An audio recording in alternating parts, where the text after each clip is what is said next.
Dino Buzzati, 18e trou.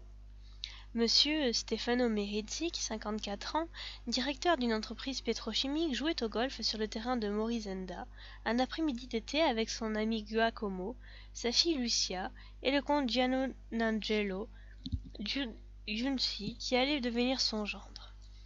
C'était une journée merveilleuse. Merizzi était un homme corpulent, lourd et peu fait pour les exercices physiques, mais il pratiquait le golf, espérant que ce sport difficile et paisible le maintiendrait en forme. Nerveux de nature, il n'était arrivé au bout de 7 ans de pratique à aucun résultat appréciable. Et c'était déjà beau s'il parvenait à boucler le tour avec une centaine de coups. Mais lui ne s'en souciait pas, désormais il était résigné. Il marquait ses points sur le score davantage pour conjurer le sort que pour autre chose, et dans le fond il s'amusait. Son ami Introvisi était du même calibre. Sa fille Lucia et Giunci étaient au contraire étaient très forts. La première handicap 10, le second 7. Pour donner un minimum d'intérêt à une partie à 4 avec des forces si disparates, ils décidèrent de jouer à 2 balles la meilleure. Lucia prit son père comme partenaire. Ce jour-là, peut-être à cause de la chaleur, Merizzi semblait très fatigué, et il se traînait presque sur les prés merveilleux entourés de gigantesques décors d'arbres. Pour commencer, comme presque toujours, Merizzi fit un misérable drive, et la balle alla se finir dans le fossé. Sa partenaire Lucia frappa la sienne avec trop de désinvolture. La balle fila tout droit avec force puis fut progressivement déportée sur le côté et tomba environ à 140 mètres à la lisière du bois, dans un carré d'herbe laissé exprès inculte et sauvage. Giunci, au contraire, se porta à une magnifique position, juste au milieu du link. C'était à Lucia de jouer le coup suivant. Elle jouait de façon désastreuse. La balle s'enfuit encore davantage au milieu des herbes sauvages. Imaginez-vous un peu comment Merizzi pouvait réussir maintenant, non pas à atteindre le green qui était à une centaine de mètres plus loin, mais plus simplement à faire sortir la balle de cette broussaille.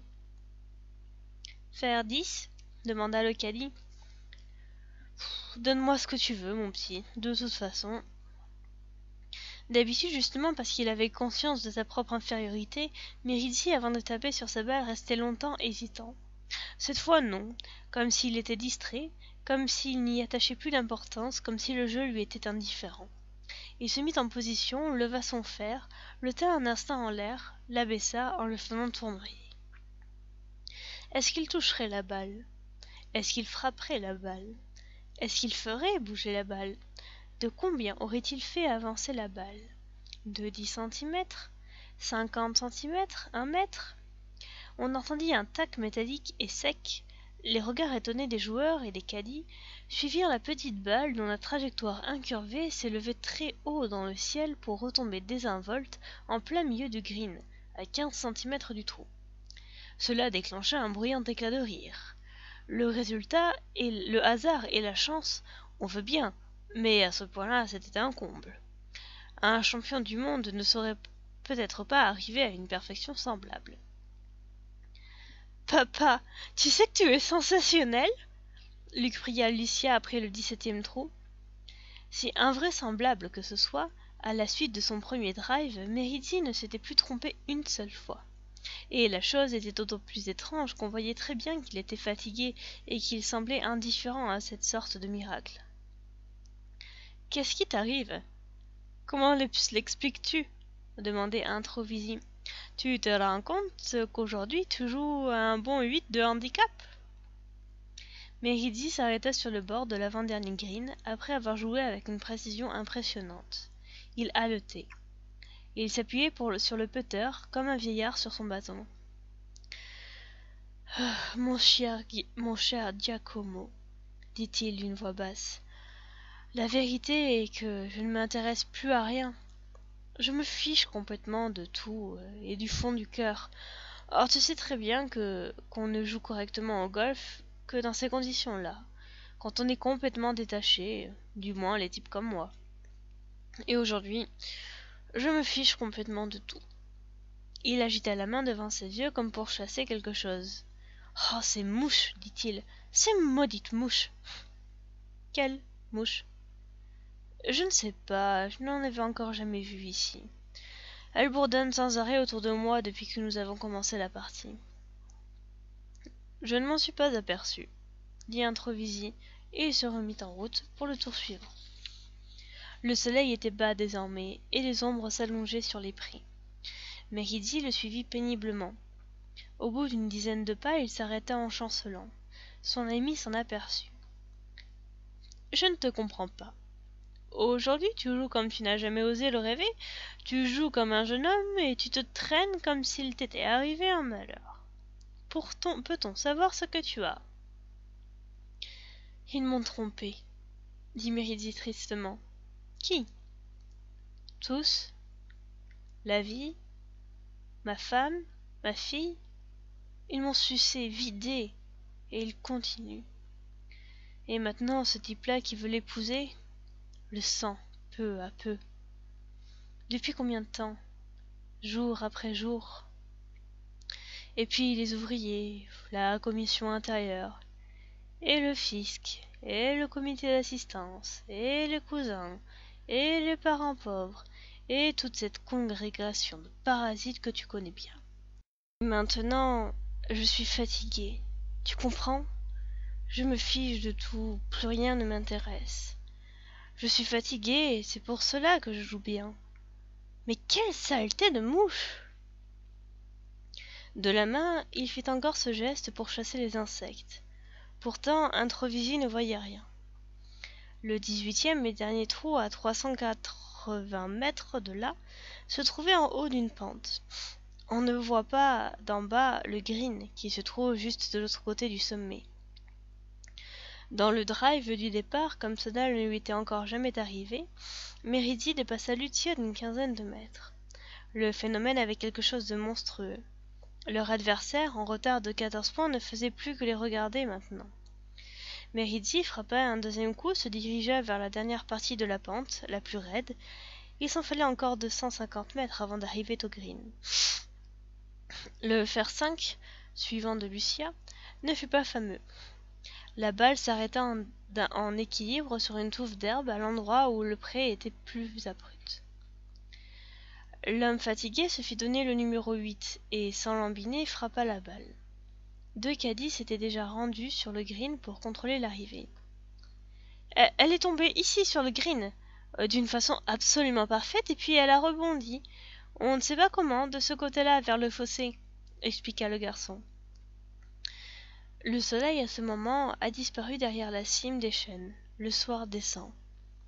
Au-delà du green, le terrain se termine par un éboulis sauvage parsemé de buissons.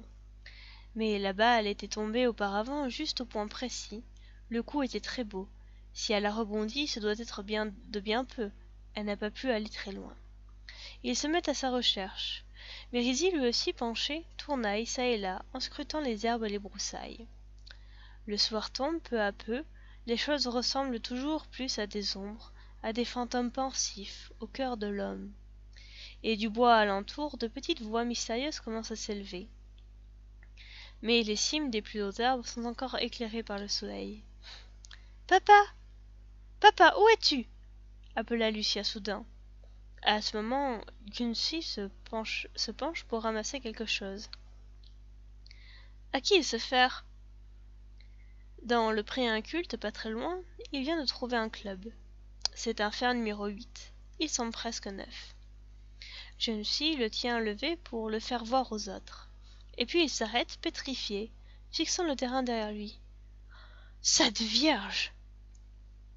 Il s'approche intrigué. Au milieu du Roth, parmi les herbes sauvages, presque plus hautes que lui, un énorme crapaud se tient immobile. Il est tourné dans la direction du soleil qui se couche. On dirait qu'il aspire à cette dernière lumière. Il a dû être une bête merveilleuse. Il a dû avoir des amours stupéfiantes, être très heureux, un prince peut-être, un roi bienveillant, un ami des fées, un petit dieu de la forêt. Et maintenant, il meurt. Il est entièrement recouvert d'une myriade de mouches qui le dévorent. Il a dû lutter longuement pour s'en débarrasser, mais elles étaient trop nombreuses. Désormais, il est à bout, harassé. Une myriade de méchantes mouches est en train de le dévorer et de le sucer. Certaines sont immobiles, toutes appliquées à leur supplice, d'autres tournent nerveusement entre les verrues, cherchant les points les plus tendres de la peau. D'autres encore volèrent autour, formant une sorte de minuscule nuage gris qui rend incertain et estompe les contours du souverain.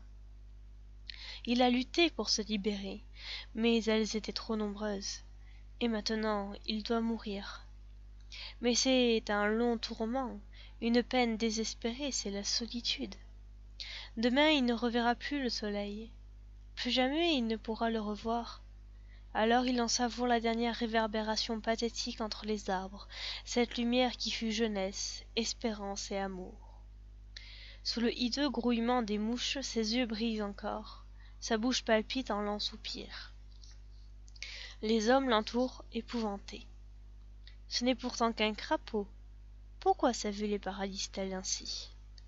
Tout à coup, le moribond, dans un suprême effort, relève la tête, comme s'il cherchait un peu d'air. Pendant un instant, son regard rencontre les yeux de Lucia. Alors, brusquement, comme s'il lui manquait quelque chose, la belle et élégante jeune femme se tourne vers le buisson en hurlant « Papa! Papa! Où es-tu » Mais M. Méridier était invisible. Les hommes, autour du crapaud, reculent lentement. Fin.